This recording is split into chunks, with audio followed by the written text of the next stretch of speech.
NATO এখন ধীরে ধীরে F-35কে কেন্দ্র করে তার বিমান শক্তি মানক করছে। ৩২ সদস্য দেশের মধ্যে ১৪টি দেশ ইতিমধ্যেই এই পঞ্চম প্রজন্মের যুদ্ধবিমান ব্যবহার করছে বা কিনতে চায়। যা আগে ব্যয়বহুল ও বিতর্কিত মনে হতো, আজ F-35 পশ্চিমা আকাশশক্তির প্রতীক হয়ে উঠছে। কিন্তু এর সঙ্গে এসেছে কিছু বড় চ্যালেঞ্জও। মূলত ন্যাটো F-35-এ বিনিয়োগ করছে বেঁচে থাকার ক্ষমতা, ইন্টিগ্রেশন ও মানকীকরণের জন্য। আধুনিক শত্রুদের সঙ্গে লড়াই করতে যাদের প্রতিরক্ষা অনেক স্তর বিশিষ্ট ও সমন্বিত, F-16 বা ইউরোফাইটারের মতো চতুর্থ প্রজন্মের বিমান যথেষ্ট নয়। তারা শত্রুর র্যাডার এড়াতে পারে না ও হুমকির সামঞ্জস্যপূর্ণ সিচুয়েশনাল অ্যাওয়ারনেস নেই। ধরা যাক, একটি F-15 AGM-158 JSOM stand of missile নিয়ে রাশিয়ার S-400 প্রতিরক্ষা অঞ্চলে উঠছে। F-15 এই মিসাইল দিয়ে লক্ষ্য ধ্বংস করতে পারে, কিন্তু শত্রুর অবস্থান সঠিকভাবে জানতে হলে লাইন অফ সাইট টার্গেটিং পড ব্যবহার করতে হবে। সমস্যা হলো, পৃথিবী গোলাকার এবং মেঘ, পাহাড় ও অন্যান্য প্রতিবন্ধকতার কারণে F-15 S-400-এর ক্ষেপণাস্ত্রের মধ্যে চলে আসে। এখানেই F-35 তার স্টিলথ ও সেন্সর ফিউশন দিয়ে সাহায্য করে।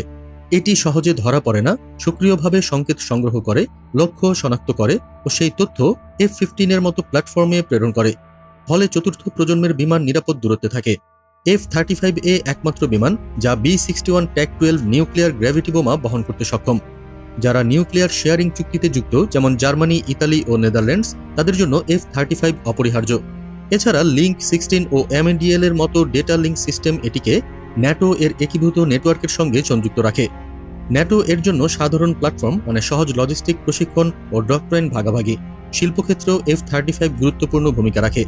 ইতালি জেট অ্যাসেম্বল করে, নেদারল্যান্ডস রক্ষণাবেক্ষণ করে, ইউকে গুরুত্বপূর্ণ উপাদান তৈরি করে।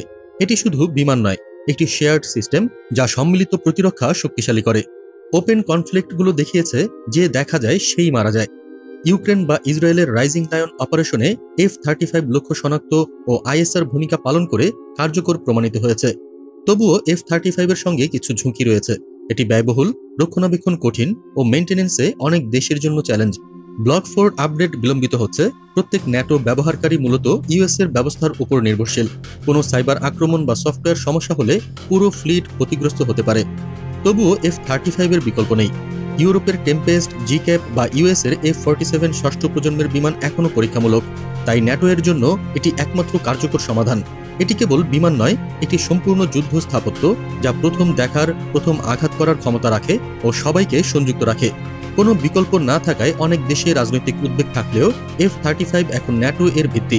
এটি বিশ্বের সবচেয়ে শক্তিশালী এবং একীভূত বিমান প্ল্যাটফর্ম।